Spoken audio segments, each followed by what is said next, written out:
Understanding The Battery is Dead, a guide for English learners. Hello everyone, and welcome to our channel. Today, we're diving into a very common English phrase, the battery is dead. This expression is often used in everyday conversations, and understanding its meaning and context can greatly enhance your English language skills. So, let's get started and explore what this phrase really means and how you can use it correctly. The battery is dead refers to a situation where a battery has completely run out of power and is no longer able to function or provide energy to a device. This can apply to any type of battery-operated device, such as a smartphone, laptop, camera, or even a car. When the battery is dead, the device will not work until the battery is recharged or replaced. This phrase is not just about stating a fact. It also conveys the immediate need for action, either to recharge the battery or find an alternative power source.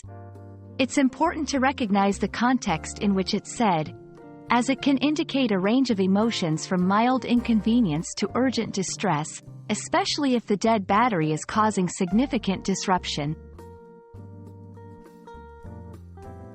1. Electronics. I can't turn on my phone. The battery is dead. This is a straightforward use of the phrase. 2. Vehicles. We can't start the car. The battery is dead. Here, it implies a need for mechanical assistance or a battery replacement. 3. In metaphorical use, sometimes, the phrase can be used metaphorically to describe something that is no longer working or has lost its vitality, although this is less common. When someone tells you that a battery is dead, the response depends on the situation.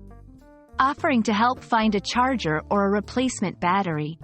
If it's not a situation you can help with, expressing sympathy or understanding. Like saying, "That's unfortunate.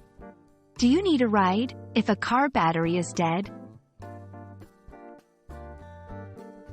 Understanding the phrase, "the battery is dead," is not just about knowing its literal meaning, but also about comprehending the context and the appropriate responses. We hope this video has clarified this common English expression for you. Remember, learning a language is all about understanding the little nuances that make it so rich and vibrant. Keep practicing, and don't hesitate to reach out in the comments if you have any questions or need further explanations.